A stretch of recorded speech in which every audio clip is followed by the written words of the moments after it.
This is the first of a series of videos about sailing schooners solo. And I wanted to do this because a lot of people assume you can't sail a schooner solo because there's so many sails, but you absolutely can. And I want to share some of the techniques and tactics that you use to do that. I have sailed schooners single-handed over 16,000 miles. Specifically, I single-handedly sailed my gaff rig schooner, Orbit 2, from Cape Cod to Nova Scotia and around most of Iceland. I sailed single-handed on my staysail schooner Asuma from Brazil to New York, from Alaska to Victoria, British Columbia, from St. Helena to Virginia, and from Azores to Canaries. The other sailing that I've done has been with crew. Sailing short-handed or single-handed, it comes down to preparation and thinking ahead. Muscle will get you out of a lot of problems on a smaller boat, but this, for instance, is a 25-ton boat. And if you didn't plan and you got caught by surprise by something, muscle is probably not going to get you out of that situation. You've got to have a plan, you got to prepare, and you got to plan. You need some way of self-steering to single-handedly sail a schooner. I use a wind vane and sheet to tiller in really light winds. An autopilot would certainly work if you have the electricity to drive it. Sheet to tiller needs adjusting every time you set or reef a sail, so a wind vane or autopilot is easier to use. An engine is very nice to have when docking or anchoring or entering port. It's not needed for setting sails. You do need all the lines organized, and you need to be able to apply enough power to those lines. This means appropriate sizes and leads of lines, blocks, and winches. This video is specifically about single-handedly handling the mainsail on schooners. Mainsails on schooners are different than they are on other rigs because of their effect on steering. The mainsail's large area, far aft, tends to push the stern away from the wind, therefore turning the boat towards the wind. In a gust or a strong wind, the mainsail on a schooner can make it very difficult or impossible to turn away from the wind. You need to avoid the situation of having a lot of mainsail set while going downwind in gusty or strong winds. It's important that the mainsail be able to be lowered or reefed quickly and easily, especially when downwind. In Sailing 101, they teach you to head into the wind to lower sails or reef. But offshore, you don't want to turn into the wind and waves to reef or lower sail. Turning into the wind and waves increases the apparent wind, heels the boat more so you put more effort into hanging on, flogs the sails, reducing their lifespan, and risks getting into irons. If you're in very strong winds and large seas, turning into the waves can be downright scary. The apparent wind is lower and the motion is generally less when sailing off the wind.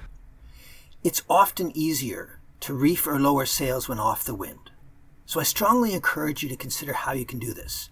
I mean, what might need to be set up differently on a particular boat?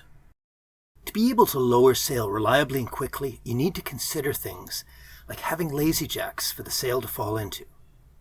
With a gaff sail, have a topping lift on each side of the gaff, so the topping lifts restrict how far the gaff can swing as the sail is being lowered. Remove things like the sail can catch on, like partial length battens. I removed the battens from Asuma's mainsail, making reefing, setting, and lowering much easier. Full-length battens don't tend to catch on stuff like partial length battens do, and are another possibility. Consider figure-8 coiling the halyards so the line will run out without tangling. A quick and easy way of immobilizing the boom when the sail is not fully set. A boom that is stabilized is something you can hang on to. Quickly rigged preventers, boom tackles, boom crutch, they're all ways of immobilizing the boom when the sail's not fully set. Asuma has port and starboard mid-boom preventers controlled by rope clutches that make it easy to immobilize the boom so it's safe to get up on the pilot house roof where there are no rails, nothing else to hang on to except the boom. It's important often to reef that main aggressively going downwind before you do it to other sails. And in this case, I've taken the main down entirely, still got the fisherman sail up. So there's lots of sail area. Got the fisherman, got a pulled out Yankee jib, got a fore staysail you may not be able to see, and a main staysail. And that's lots of sail for this weather in the beautiful Caribbean Sea. Get the halyard ready, get the furling lines off.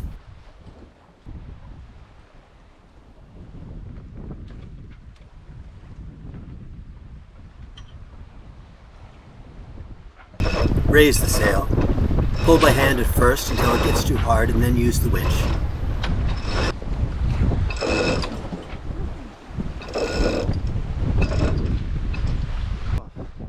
Yes. Yes. Now you always have to consider what effect raising or lowering a sail is going to have on your course. In this case, raising the mainsail doesn't have much effect because the jib is pulled out, so the mainsail's effect to turn the boat towards the wind it gets countered out by the jib being pulled out. And the wind vane is able to handle the difference.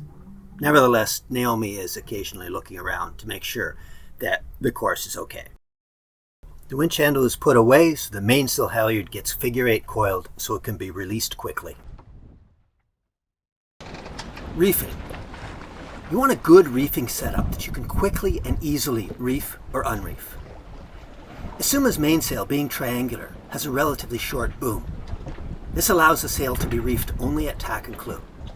No need to tie reef points in the sail, as is typically done with longer booms, like most gaffers have.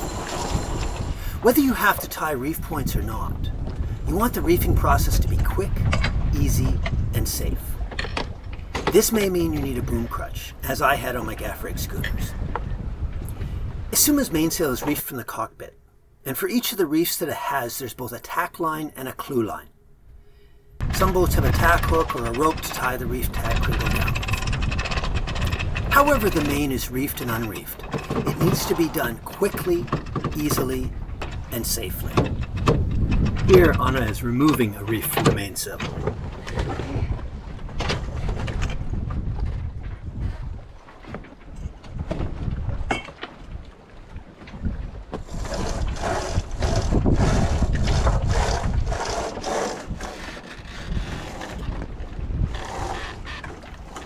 Here it's windy enough that the loads on the main sheet are higher than the deck can comfortably handle when sheeting in the sail.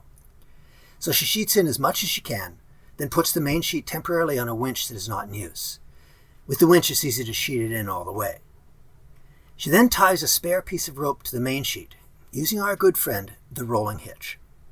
She leads this spare rope to another winch, taking all the load off the winch the main sheet is on, so she can make down the main sheet while the spare rope holds the load. Then the spare rope is untied and put away. The rolling hitch is an extremely useful knot, and you can do a similar thing with a block and tackle if you don't have a winch.